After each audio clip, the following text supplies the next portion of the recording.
This week on Head to Head, the Episode 9 trailer release date. You're listening to Head to Head, a Star Wars podcast. Two fans, two generations, all things Star Wars. Begins now. Hello, everybody. I'm Eric Vancil. And I'm Darryl Sanders. And we're your hosts for this podcast. So I'm finally catching up on the Darth Vader comic series. Awesome. Yeah, I gotta say, man, it's really, really good. I mean, it's getting really intense, right? So they've been dealing with this whole thing where Darth Vader's building his castle on Mustafar. Mm-hmm. And because, Palpatine basically said, okay, you can have any planet that you want. Right. Build your fortress or whatever. He chooses Mustafar basically because that's the place where he had the most pain. And that's where basically... Yeah, and he can channel his dark side energies, right? Mm-hmm. Well, he ended up... I think Palpatine ended up giving him some mask of some long-deceased Sith Lord or something, and the mask is talking to him. And basically saying that it can help him design this castle. Okay. So it's going... in this latest issue, number 23, he ends up going through a bunch of really weird stuff, and there's this cool twist at the end. And I mean, it's really, really getting intense. And I think that there's only a couple more issues left in that series.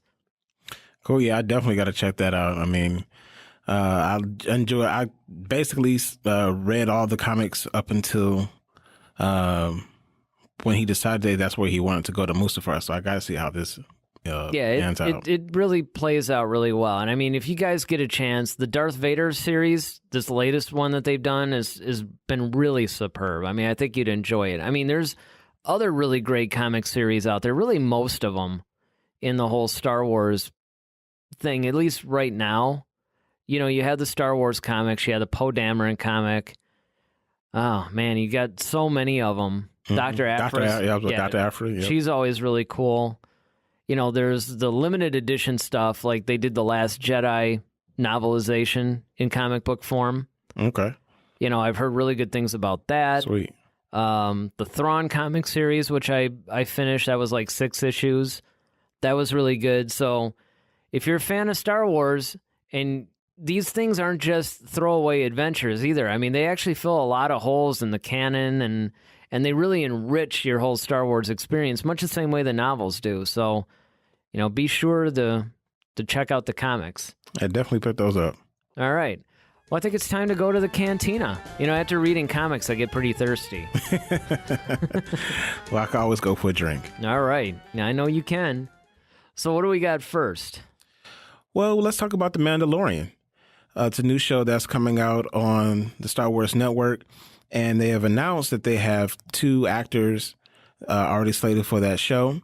One being Pedro Pascal, and another is... he was rumored for it, actually. Well, I heard they actually confirmed that. Yeah, they did. But, I mean, I remember he was one of the favorites. Mm-hmm. He was supposed to be one of those guys that, he was like one of the front runners, I guess. Yeah, he's allegedly the lead actor in the show, so... He's probably going to be the front man, probably in the Mandalorian armor. I guess we're going to watch his journey as he becomes either a Mandalorian or he's already kind of living that life. And because there's not a whole lot that, of news that has broke about this particular show as far as, are we going to see the person turn into a Mandalorian or kind of go down that path, or are they already a Mandalorian warrior anyway? And then also Gina Carano also joins that cast as well. Now, I know her from the mixed martial arts world, and I've seen her in the movie the Fast and Furious movies. Mm-hmm. So, yeah, she's usually somebody that they like. Her acting chops aren't really all that great, but whenever they need any kind of an imposing female presence, somebody that could do a lot of really good action, she's your go-to person for that. Yeah, I mean, I think, and she's the perfect person for that. It's like I said, with her mixed martial arts background, and I think she'll be kind of bringing that strong female presence to the show. Well, here's a question for you. Yes, sir. Given this information, has it shaped, I guess, how do I want to put this? Has it changed any of your opinions as to how the show is going to play out or what it's going to be about? Or is it following the track that, okay, this is expected? Well, I mean, I think the Mandalorian. I think we're going to explore that sector of Star Wars a lot more, especially because, and I guess what kind of foreshadowed that was even in the cartoon series, they spent a long time dealing with the Mandalorians and in the animations of. Yeah, that's true. In both the Clone Wars and Rebels. Yeah, both of them. And, you know, with Sabine being for Mandalore, and then you also have the whole Clone War arc and, the Mandalorian arc in Clone Wars, the cartoon series. So that's become a big faction in Star Wars. And so the fact that you can actually take something like that and give it its own series, and I think it's going to be kind of along the lines of Rogue One.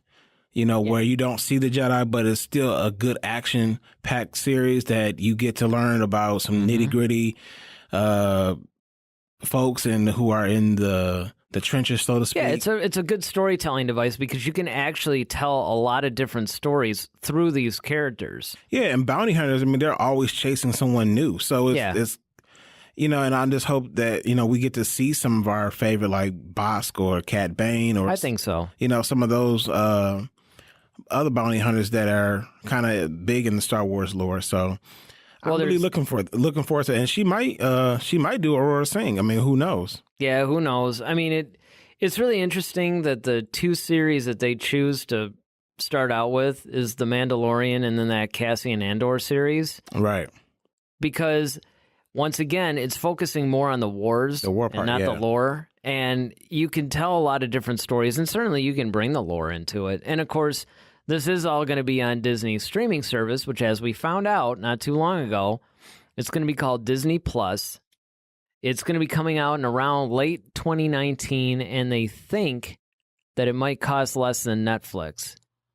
And then, of course, Netflix's relationship with Disney is going to be done by the end of the year. Okay.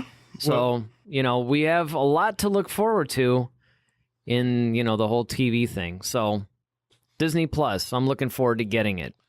And definitely. So next, what we have is Episode 9 has been spotted in Jordan. Of course, that's one of the locations that's been speculated for some time now, but I guess it's been actually confirmed. They've been shooting there. One of the actually, and I brought this up on one of the other podcasts, saying that, you know, remember for Episode 7, it was very tight-lipped as far as no electronic devices. I mean, they were really secretive about information getting out. Well, in this particular story, somebody from the actual crew snuck some video of some of the shots that were being done on the Jordan location.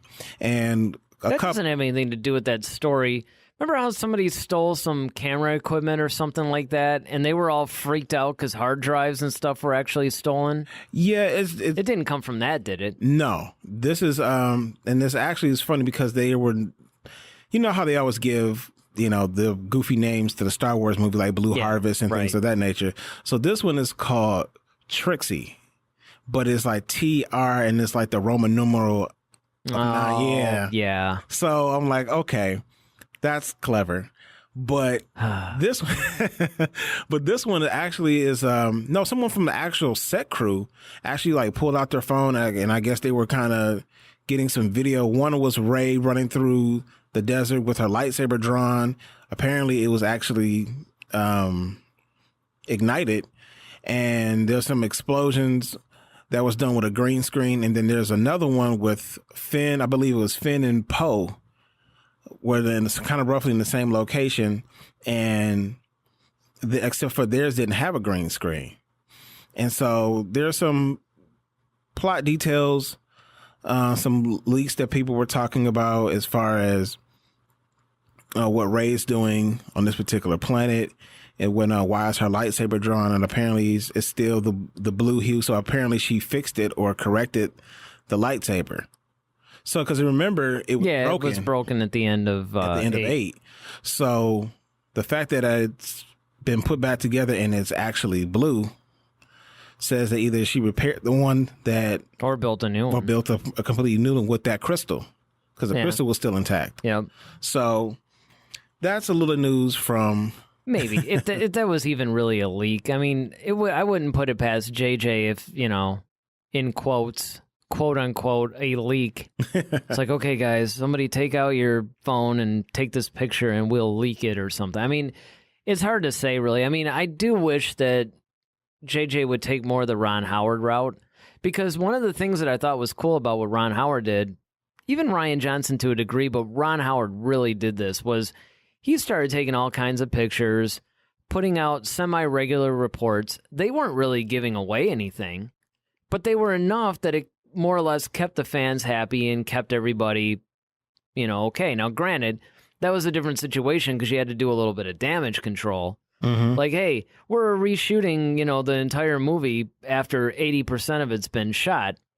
Yeah, you do have to do a little bit of an extra, publicity thing in order to make everybody pretty much calm. Like, you know what? Don't worry, everything's cool. But I do wish that JJ would give us a little bit. It doesn't have to be a lot. I mean, I don't think anybody really truly wants, that many spoilers. I mean, I usually like to really see stuff on that first trailer, But it is interesting, and it is good to see that they're on location somewhere. Because if you remember correctly, in The Last Jedi, what ended up being Canto Bight scenes, they had leaked some of that stuff, too. I forgot what location it was. I think it was somewhere in Italy or something. Yeah, it was like it's like some Mediterranean type. Yeah, some Mediterranean thing. And they were showing some of the buildings and everything. And the structures and stuff. Yeah, the structures and all that. So, these are the kinds of things that are cool because it does definitely fuel fan speculation, but at the same time, it doesn't really give anything away. Yeah. So, I mean, there's a lot of different things that are kind of getting the fans hype, I guess, about Episode 9. And they have to because, unlike before, we're not getting any kind of a movie now. Normally we'd be a month away from a movie. Right. Or weeks at this point. Exactly. Now we're not getting anything until next December, so it's good to keep the hype machine rolling. Yeah, and speaking of which, Billie Lourd, who's the daughter of Carrie Fisher, she was talking about her experiences being on the set of Episode 9. She started filming back in September, and she was filming for 3 weeks, and she couldn't, of course, really give much detail as far as her role and things that are going on the set. But she says she's read the script, and she says it's completely magical. She loves Star Wars. Star Wars is completely in her heart for obvious reasons. And I'm glad to see at least Carrie Fisher's legacy being, still lived out through her daughter being on the set of Star Wars. And she actually has a part in the franchise now. And because her role was actually a lot bigger in The Last Jedi. Yeah, and I heard it's actually supposed to be even a little bit more bigger in 9. Yeah. So, I think we have, some nice, exciting things to look forward to from her. And I'm sure there'll be some sort of tribute, of course, to Carrie Fisher for 9. Well, and that's another thing. We on our last podcast, when we were talking about some of the things that JJ might retcon or, at least what he has to do as far as Rey's concerned, we also have to remember that they're going to have Princess Leia in there, or General Leia at this point, and now it's going to be all this unused footage from The Force Awakens and The Last Jedi of Carrie Fisher. So there's a lot of things that are somewhat of a mystery about 9, and I think that's one of the reasons why, much like our discussion last week, fans are really curious about what are they going to do? How are they going to handle all this? And that's why I think that there's going to be more of a demand for plot leaks than perhaps the last movie. Speaking of which, who do you think is going to actually die? Or do you think anyone's going to die in episode Carrie 9? Fisher. No, I know. It was terrible. It was terrible. Uh-oh. We're going to get hate mail now. Yeah, hate mail now.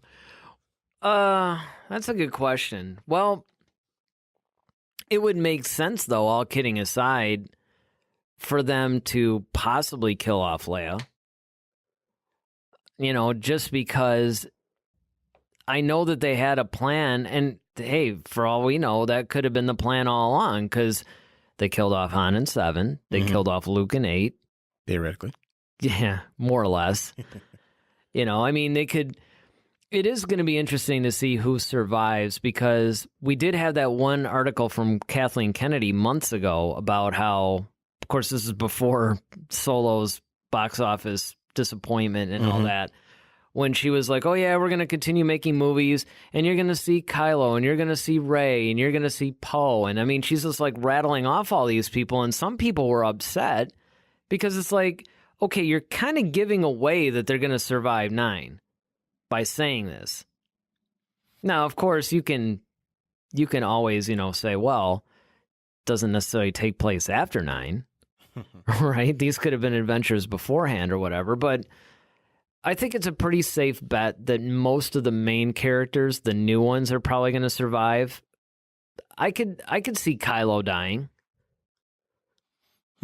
That's, who I think is going to die? Rose. Yeah, I could see that. I can see that part of, and that's something Finn is going to have to overcome, and it's going to have to cause him to step up. Well, you got to look at it, because even though they do want to serve everything from a storytelling standpoint, you also have to think of their marketing. So I don't think they're going to kill off any of the new main characters, because there's, there's a lot of people that think that Finn won't survive. I thought about that one. I mean, and I could see that, being that he started out being a stormtrooper, and he was confused, and he didn't really want to join the Resistance. He was really more running away from something than running to something. And then Rose, of course, taught him. Yeah. And maybe in 9, he does some sacrifice, some noble thing. Yeah, I mean, he was already suicidal in 8. So he was trying to off himself in 8. So, that's a possibility. And maybe, Rose is the one who takes the bullet, so to speak, and that causes him to kind of like, okay, I'm all the way in now. Yeah, or, that could be. It could be that turning point for him. But Kylo could die at the end of 9 as well. I think some stormtroopers are going to die. Definitely, yes. It's way too many. It's too much overhead. You got to wonder if Phasma's really gone. God, I hope so. I mean, if she's such not a waste. Well, that's the thing, and that's what I think is so criminal, is the fact that I almost wanted to see her survive just so they could really do something with her. But I don't know. That did seem kind of final. I think that's a no. That was kind of like a Han Solo thing. Yeah, it's okay. You could possibly bring her back, but it would put her be like tough. in a Jason mask now. She's, it's like, come on, people. Hey, she's almost like in the Jason 10 mask. I know, that's what I'm saying. Yeah. I don't know. It's really tough. And again, I keep going back to this point. Anytime we discuss any speculation in episode 9, I'm going to bring this up. I'm warning everybody now. I will be bringing this up every time. Not just sometimes, every time. Is that a lot of it's going to depend on the story arc.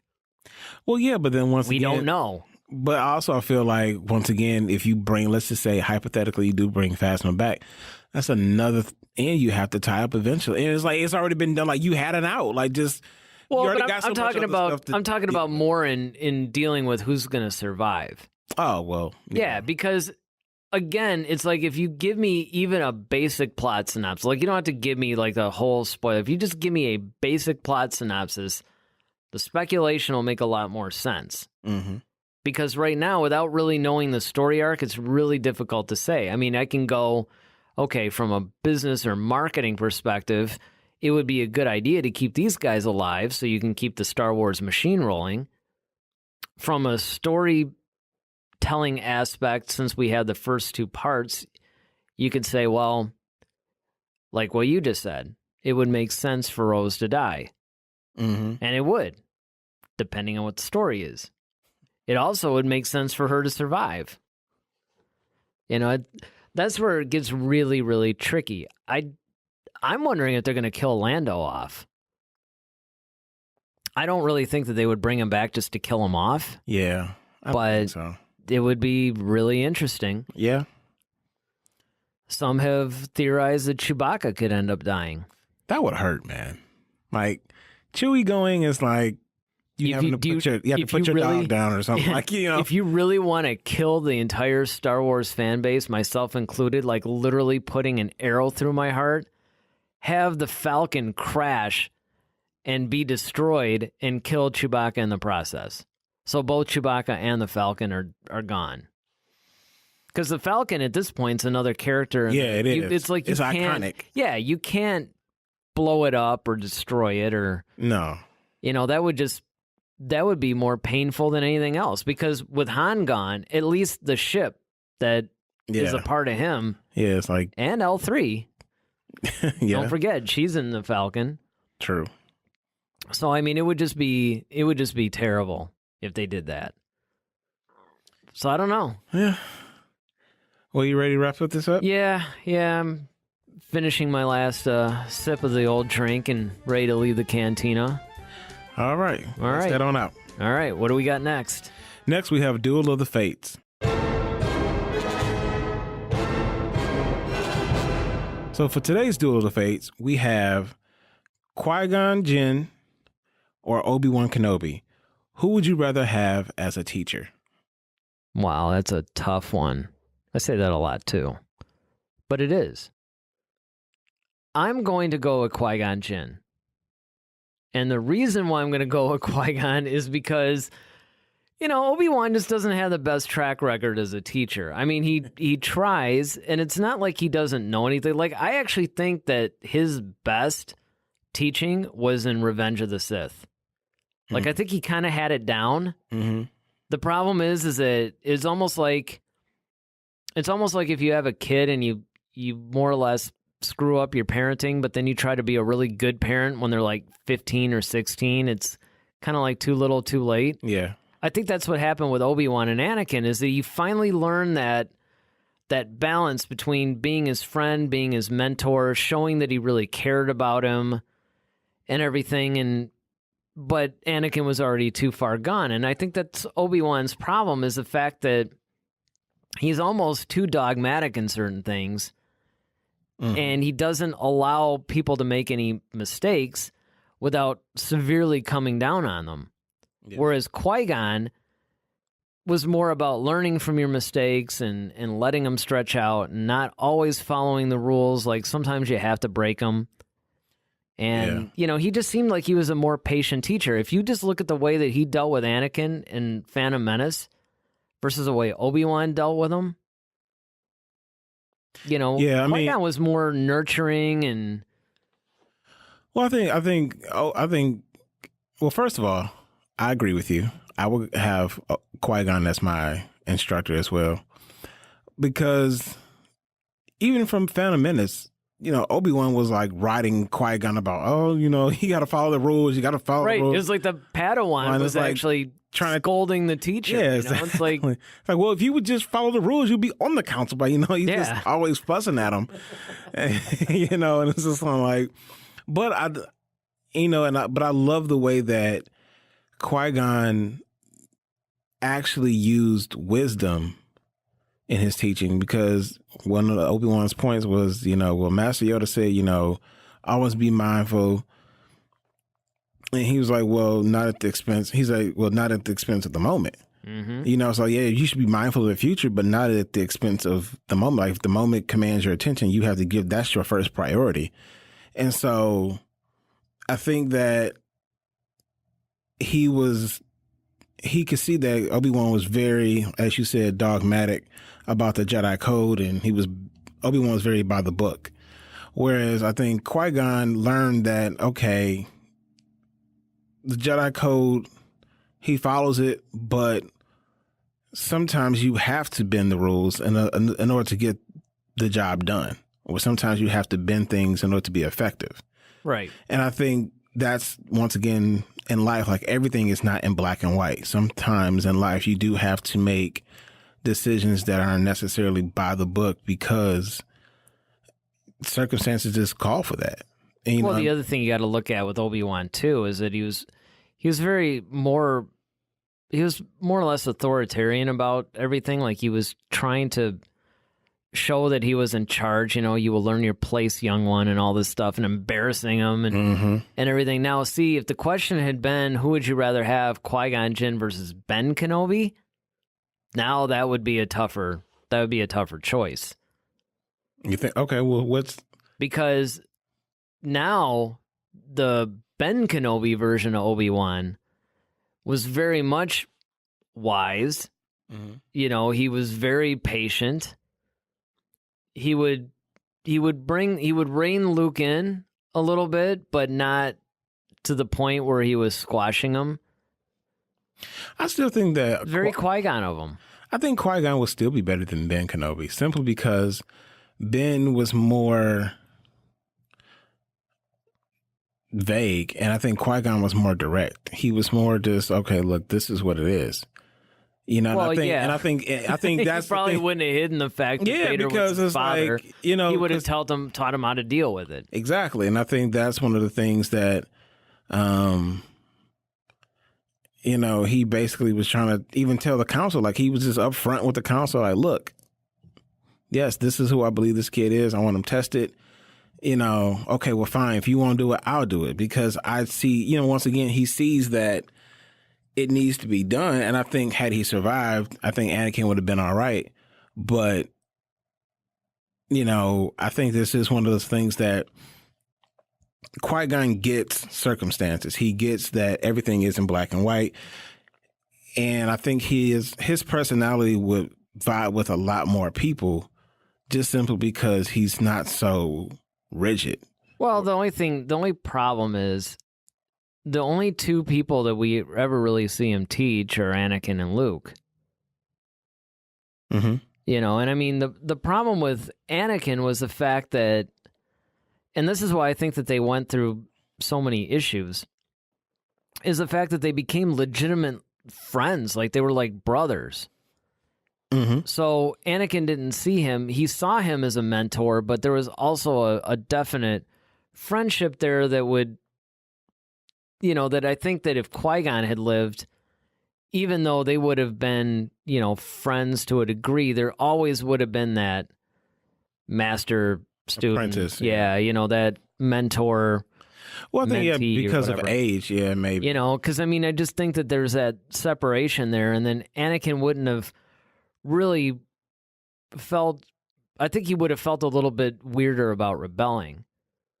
Because, I mean, even against Windu, right, he definitely didn't agree with him, but he knew better than to go up too much with Mace, because, you know, Mace would have put him in his place instantly, and actually he often did. And that was the end of it. But that's because they weren't actually friends. Right. So I think that friendship thing, it's kind of like Anakin could get away with more, and I think you have that. And then with Luke, it was sort of the same thing, you know, where I think that Obi-Wan was trying not to make the same mistakes, but at the same time, there was so much at stake that, you know, that whole thing was really weird if you think about it, too. The way that Obi-Wan and Yoda handled that whole thing, with the fate of the galaxy, again, resting on a Skywalker, you'd think they would have been a little bit more upfront. Like, hey, man, we need to talk about some things. Well, I mean, on one hand, I can understand why they didn't want to tell him. Well, yeah. Because, of course, that induces conflict. Because it's like, if you don't, like, if you don't know that Vader's your dad, then you'll go up against him as how everybody else sees him. It's this pure tyrannical, oh, yeah. Well, especially when monster. you add, oh, by the way, he's the guy that killed your father. Yeah. So, of course, you know, Luke would just, all right, fine. We got to get rid of this guy. But what's funny about that is you think that would elicit dark side type, like opening him up to the dark side by wanting revenge against the guy that killed his dad type of thing. Yeah, see, I don't think I would have added that part. That's the thing. I don't think I would have. That's what I'm talking about. It's like some of their methodology was really almost counterintuitive or counterproductive in a lot of ways from what they are about. You know, that's the thing that I always found a little strange, even where Yoda was concerned.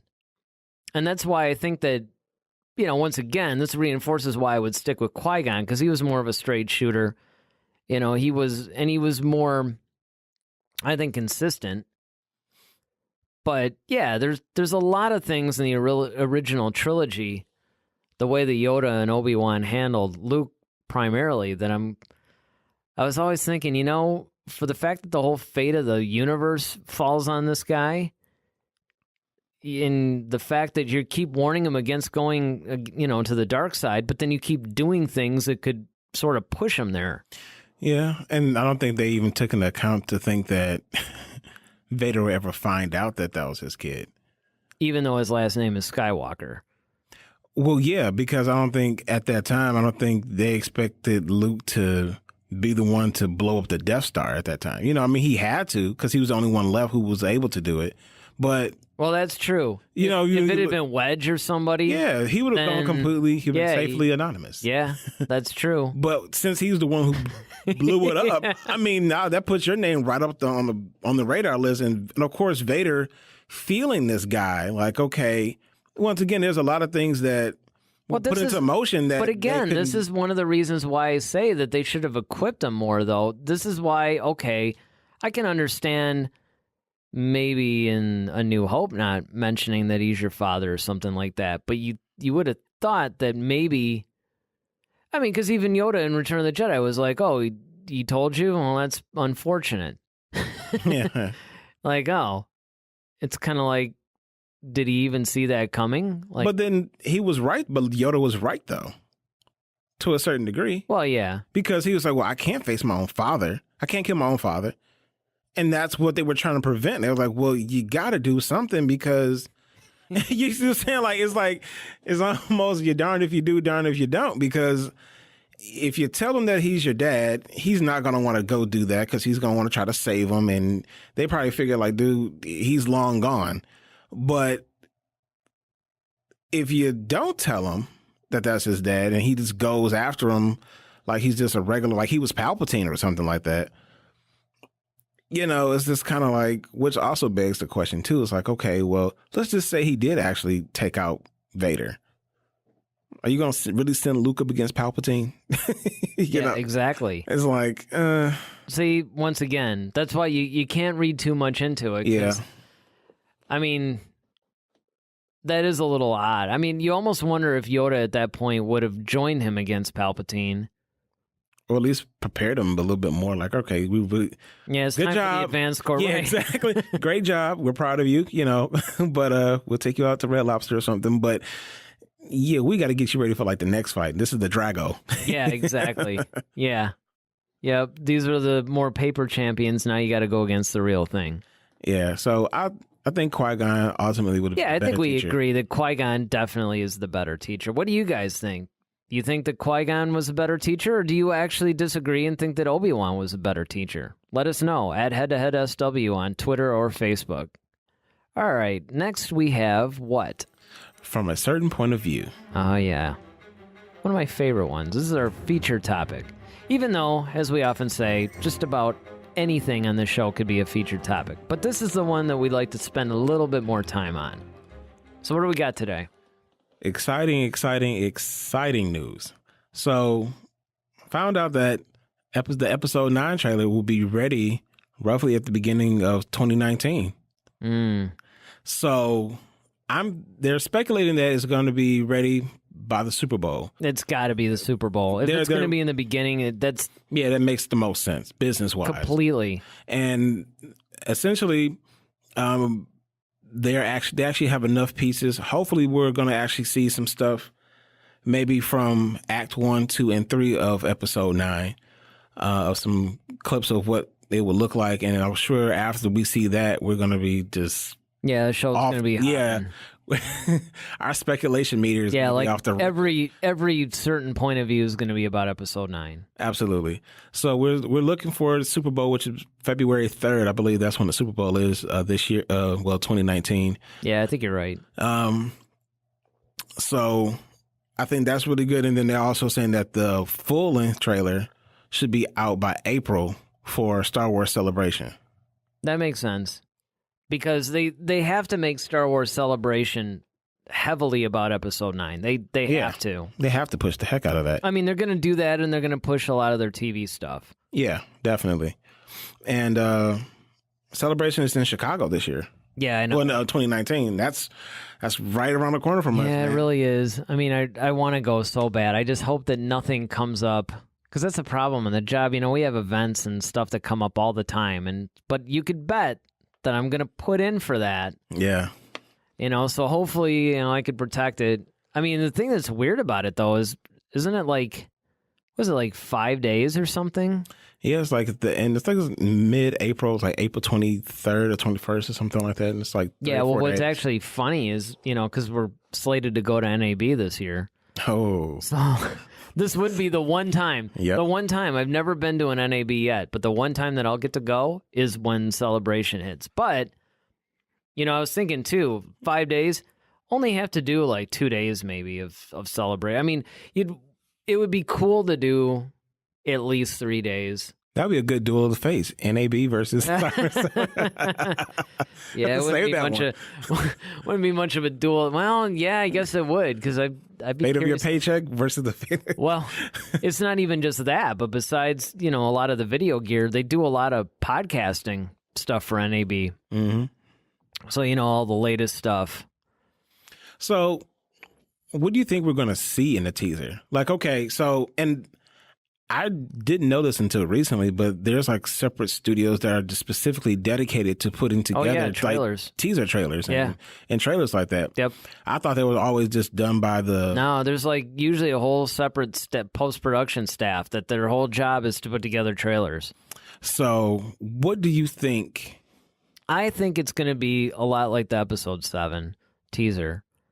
I think you're going to get a lot of different images that don't necessarily reveal the narrative, Mm-hmm. but will give you an idea of the look, will give you an idea of some of the things that you're going to see independently, but you're not going to necessarily be able to connect them into a cohesive story just from the trailer. I don't even think you'll be able to do that from the full-length one either. Well, okay, in the teaser, what do you think who do you think you're going to see? Well, you're obviously going to see Rey. Mm-hmm. I think you're going to see most of the people. Because, I mean, if you think back to the episode 7 trailer, it started out with Finn popping his head up, Mm-hmm. you know, and then you saw the First Order stormtroopers in their troop carrier. You know, I think you saw, like, Rey. I know there was that one scene where Finn walks by Poe. Oh, yeah. And he's sort of turning around, and they're turning around, and it almost looked like they were going to fight or something. But, you know, obviously that was out of context. Right. So I think you're just going to see a lot of imagery like that. I don't necessarily think that we're going to, well, no, I changed my mind. We might see a lightsaber battle, like quick clips of one, but I don't know. I just don't think that they're going to want to reveal too much. Do you think we're going to see Luke? Oh, maybe.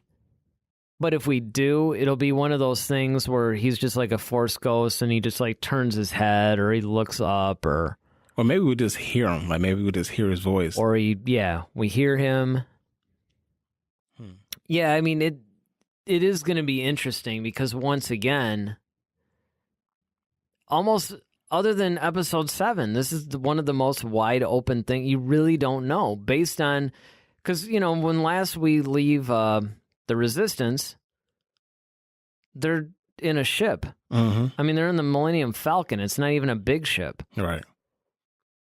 You know, we could see it, then you don't know. Is Rey going to be training Jedi? And the other thing, too, is we don't know how much time's going to pass between 8 and 9.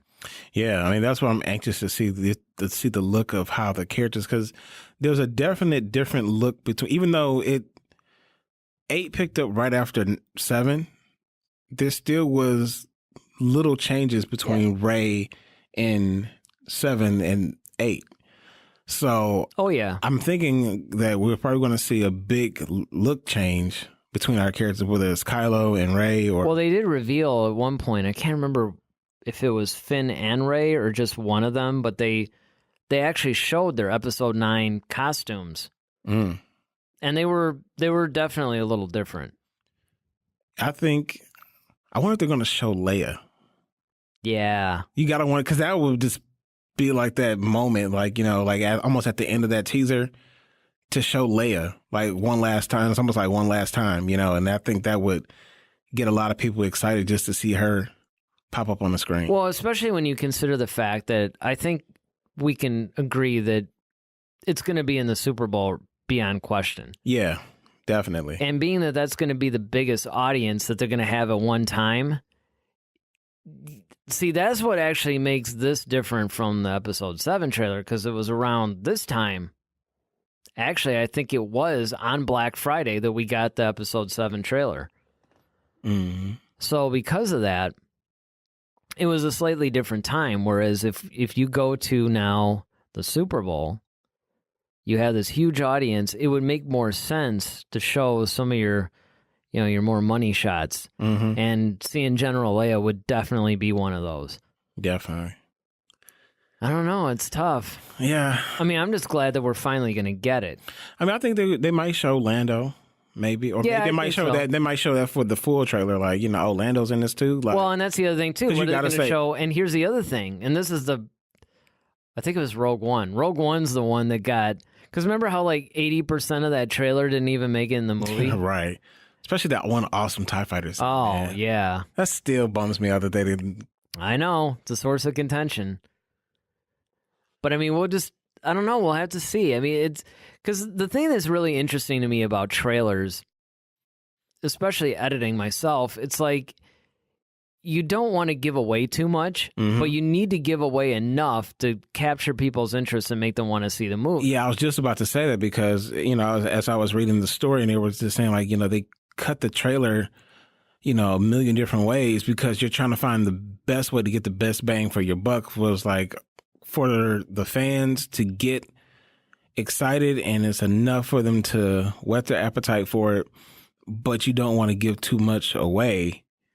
And that's the trick. But you got to hype them up, especially after a lot of people were upset with 8. It's like you really have. And I think that's why this trailer is going to be so monumental, is because you really got to try to save those fans. Well, the job of any trailer, the teaser trailer usually is a series of imagery that captures your imagination. Mm-hmm. So you don't necessarily know what the story is, right, but you're fascinated by it and you want to know. And you start to put together by the images you see the story you think you're going to see. Mm-hmm. Then, of course, when you start to get to more full-length trailers, that's when you start to give a little bit of a narrative, but usually it's first and second act stuff. Mm-hmm. The third act is almost always saved for either some of the full-length trailers that are right before, or just they don't show it at all. It's just saved for the film. Mm-hmm. But the other thing that I've noticed that they do in a lot of the Star Wars trailers, especially the full-length ones, is they'll start to put together these stories. It's total misdirection. Oh, yeah. It makes you think the plot's going to go one way, and then you see the movie, and it's completely different. Like, a perfect example recently was the Last Jedi trailer, where they made you think when, you'd see Rey standing over Luke with the lightsaber, and then they cut to him going, this isn't going to go the way you think, and it almost looked like she was going up against him, and he was like, listen, if you try this, it's not going to go the way you think. I'm going to basically, like, destroy you type of thing. But then you find out that the way that it was cut together, even though it was, because I remember there was speculation, is this even from the same scene? And they were analyzing the color, behind Rey versus the color behind Luke to see if they were indeed in the same lighting in the same scene. I remember it got really, really crazy for a while. Yeah, I mean, that's the thing about, Star Wars, is that they do tend to hit you with the misdirection a lot. Oh, yeah. Well, especially J.J. Misdirection Abrams at the helm. But I think we're definitely going to see some time pass. I think we're going to see some lightsabers ignite. And I just think we're going to see Poe, we're going to see Finn, Rey, and maybe either Leia or Luke. I think those are the people we're definitely going to see. On Kylo. We might even see Hux. Yeah. I mean, it sounds like I'm like a joke, but I'm serious. I mean, he is a key guy, especially now, because he's kind of the leader of the military, and he's fighting that balance. I mean, when Snoke was there, it was sort of like he kept Kylo and Hux in check. Mm-hmm. They were kind of like the two brothers. Yeah, sibling rivalry. Yeah, one had control of one faction, the other, had control of another, and it's like, okay, well, now that there is no father figure there, it's sort of like, I mean, one of the funniest scenes in The Last Jedi to me was when he starts to open his jacket and reach for his gun, but then when Kylo moves, he sort of plays it off. Like, no, it's like, no, now's not the time. Not yet. Yeah, so I mean, and that's got to be like a big story point. At least I would think. Yeah, I mean, it will be in the movie, but it's just, I don't think that we're going to see that in the teaser. Well, but I mean, it could be like kind of cool though if they showed a scene where, and again, these could be completely different scenes, but if they wanted to, because again, it's not necessarily that you're showing everything that's going to happen in the movie. Sometimes what you'll do is you'll pick certain scenes in the movie that convey a story point or something that you want to show the audience, but not necessarily give away anything. So what they could do is they could take a scene where Kylo maybe looks to his left, sort of angrily. And then they can pick another scene from another whole section of the movie where Hux looks to his right or something. Mm-hmm. So it almost looks like they're looking at each other. Yeah, they're looking at each other and they're discuss, angry. Yeah. But, and this could be conveying the idea that, hey, listen, there's going to be this tug of war between Hux and Kylo about getting control of the First Order, when the reality is there's probably going to be another villain from somewhere that's going to come in, right? And be the guy. So I mean, it's going to be really interesting to see exactly what we're going to see in Episode 9, and I mean It's so fun to speculate, but it's such a wide open playing field right now. Yeah, because we don't know the story. We have no idea, and that's why I'm just going to be waiting with bated breath for this first trailer to come out, because once we see some imagery, then we can actually have more intelligent speculation for what we can see in the trailer, the first full-length trailer. Right. All right, well, it's time to move on to our next segment, our question and answer section, which we just call Clear Your Mind. So who do we got on our Clear Your Mind section? Who's asking us the questions this week? Allison Schultz. She asks, how much time do you think will have passed between Episode 8 and 9? Wow, we were almost talking about that. Right. That is the $100 million question. Or $200 million, depending on what their budget is this time. Because it has to be at least, in my mind, it has to be at least 2 years. And it's probably not going to be more than 5. So I'm going to shoot for somewhere between 2 and 5, because they actually have to have certain things transpire. You have to have enough time. And I think a lot of the stuff is going to be covered in the opening crawl. Yeah, I would say 3. I'd probably say 3 is a nice, safe number, just because I think it's enough time for progression for Rey to kind of get things in order for herself, and then Kylo has to establish his dominance and, figure out what he and Hux are going to do. Mm-hmm. And then, of course, Leia's got to try to figure out how to get, and Poe's got to have enough time to grow up and become, like, everybody has to grow up by 9.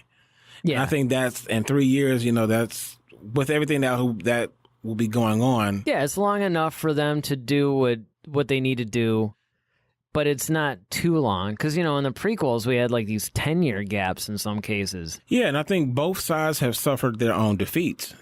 So the First Order has suffered their defeat as far as losing Snoke, as far as the First Order being defeated. With the... with Rey and everybody kind of getting away from them, and then Rey, they've taken a huge loss by losing so many people of their rebellion, and then no one came out to them when they called out for help. So I think both sides have to regroup.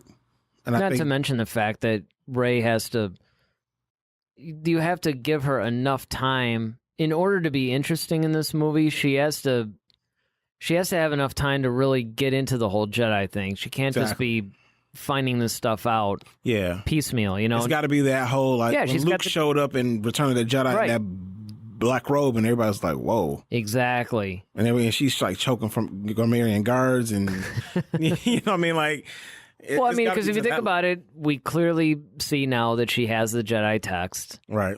And it would be interesting if she had actually had some time to go through those and really study and pull some stuff out and decide what it is that she wants to do. Not to mention having some guidance from Luke. It could be established by that point, 3 years, and maybe, hey, Luke's a Force ghost. He pops up every now and then. It's not something weird. I mean, I definitely think that, 3 years is a good number. But if I had to give a range, I would say between 2 and 5. Okay. Is probably the safe bet. 3 being that sweet spot. Always got the sweet spot. Always. Well, it's the holidays. Got to have the sweets. Oh, nice. All right. Our next one comes from Steve Lowen. He says, I keep hearing that Vader will be episode 9. Is there really any use for him? Isn't the point of the movie to move away from the original trilogy? All right, Steve. First of all, there's always use for Vader. Always. That's like the cardinal rule of Star Wars. But all kidding aside, I keep saying this, but it really depends on the story arc, because there was actually a lot of concept art for episode 7 of having 2 different Force ghosts, a Darth Vader Force ghost and an Anakin Skywalker Force ghost. And they actually had the concept art of this Darth Vader Force ghost or Sith spirit or whatever you want to call it. You gotta wonder if it was gonna be like red. That'd been sweet. Yeah. But I mean, the thing that's funny about it, though, is that depending on... Because the problem that I had with that, and I'm glad that they abandoned it, is that I don't like the idea of almost retconning the redemption. The idea is that Anakin turned back to the light. Now he's a Force ghost. And one of the reasons why they replaced Hayden Christensen with Sebastian Shaw with Hayden Christensen was the idea that if you were a Sith or you just got away and went to the dark side or whatever, well, when you die, if you were redeemed, you would go back as a Force ghost to whatever form you were when you were last on the light side. Yeah. Mm-hmm. And so that's why they decided to do it that way. So it would depend on where Luke is going to be, because the whole idea was there were rumors that Luke was actually going to be visited by a lot of former Jedi. In fact, there was even some concept art floating around. There'd be this Jedi council of Force ghosts that Luke was communicating with. That would be sweet. You know, a lot of times. And so it would make perfect sense for Anakin to be there. Now, Vader, unless it's a flashback, unless they go ahead and do some sort of weird Vader Sith spirit, almost like because he was so powerful in the dark side, even though Anakin did redeem himself and he's back to his old form, it's almost like his dark side persona took its own form, you know, and did that. I mean, but that would get a little, that would get kind of weird. Yeah, I don't like that. What I would like to see, if they did choose to use Vader again, is for Kylo to go on a search and he's trying to figure out how to become more powerful. And then in that time frame, or maybe he was looking for answers for something and he found a recording that Vader may have made, you know, in his... Well, there are rumors that that's going to happen, but it's going to be Palpatine. Or like something that was like, let's say he visited Mustafar and went to his old castle. That's supposed to happen too. And found some stuff in there, and Vader's like kind of has his, you know, captain's log almost type of, okay, you know, this is where I am. This is what I'm trying to do. This is what I've experienced in the Force. You know, I realize that the more pain I inflict upon myself, this is what happens, something like that. Yep. So if it was something like that would make Goes sense. In there, he finds his old Playboys underneath the mattress.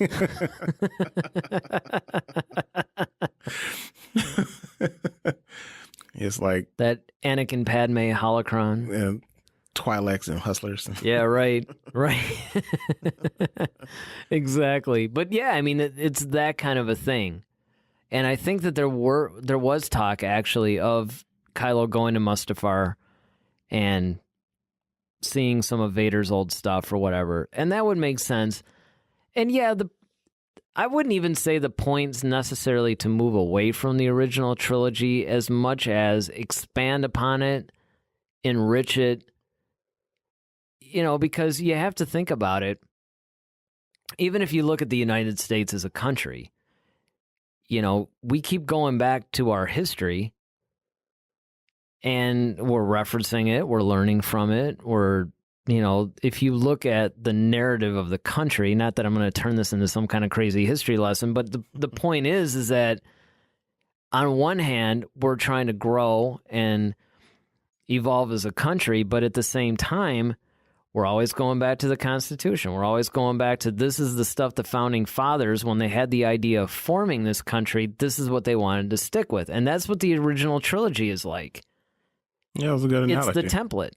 It's the Constitution of the Star Wars universe. Yeah, that's true. And you can't, on one hand, and that's why I think that the fans have this interesting dichotomy, because on one hand, you don't want to follow it to where you never move beyond it and you're just telling the same story over and over. But at the same time, you don't want to lose what makes Star Wars Star Wars. Right. And I mean, I think that's, even last week when we were talking about our in-depth analysis of Empire Strikes Back, look at all the things that we pointed out about Empire Strikes Back and how great it was. And I think that's the thing that you want to do. And yeah, you don't want to keep recycling the same characters, but at the same time, these guys were important. Look at a lot of the politicians that we reference from 50, 100, 200 years ago that are still in the forefront of our minds and still play very much a role, even in today's politics and society. Well, it stands to reason that if you got these all-powerful Force users, if you have these heroes of the rebellion, they're going to factor into the whole history landscape of the Star Wars universe. So it's not like you just don't want to be beholden to them. Right. To the point where all you're doing is telling these stories. Like, as much as, let's just say that they were going to make a series of movies between Return of the Jedi and Force Awakens about Han Solo or about Luke Skywalker. Yeah, I'd want to see them. But at the same time, it's like, well, what about some of these other people? Because, everybody forgets, like, Lando Calrissian wasn't introduced until Empire Strikes Back, but everybody became as enamored with him and now you wanted to learn his story. So with each subsequent movie, even if you have some of the familiar characters anchoring the story, you're constantly being introduced to new characters. Even in the prequel trilogy, in the animated series, in the sequel trilogy, there's all these new guys that you're being introduced to. That's why I never really understood, even when people are talking about episode 7, it's mirroring episode 4 and, all that. And I understand that and even agreed with it to a point. But it's like, guys, you got all these new characters. You got Finn, you got Poe, you got Rey. And arguably, they're the focus of this trilogy. So I would say that if Vader actually fits in whatever story they're trying to tell, as long as it's not a cheap marketing tactic. All right. That's what I would say. Well, I couldn't say it better myself. All right. Well, then I guess that wraps up the show. Yes, it does. All right. Well, as always, make sure you subscribe to our podcast on Apple Podcast, They moved away from iTunes, and now they're Apple Podcasts now. So subscribe. Visit our website at headtoheadswpodcast.com. Follow us on Twitter and Facebook at headtoheadsw and all that good stuff. And we will be on YouTube pretty soon. A lot of people have been requesting that we actually have video versions. Now, there's going to come a time where we're actually going to have camera-recorded versions where you will see our wonderful faces as we are delivering these podcasts to you. But until that time, we'll do the usual thing where we have a title card or something, and you'll be able to actually subscribe to our YouTube. Absolutely. So, with that, I guess we'll see you guys next week. I'm Eric Vancil. And I'm Darryl Sanders. May the Force be with you. Always. Head to Head, a Star Wars podcast. Be sure to follow us on Twitter at headtoheadsw. Submit your questions for our next show. Visit our official website at headtoheadswpodcast.com. Until next time, may the Force be with you, always.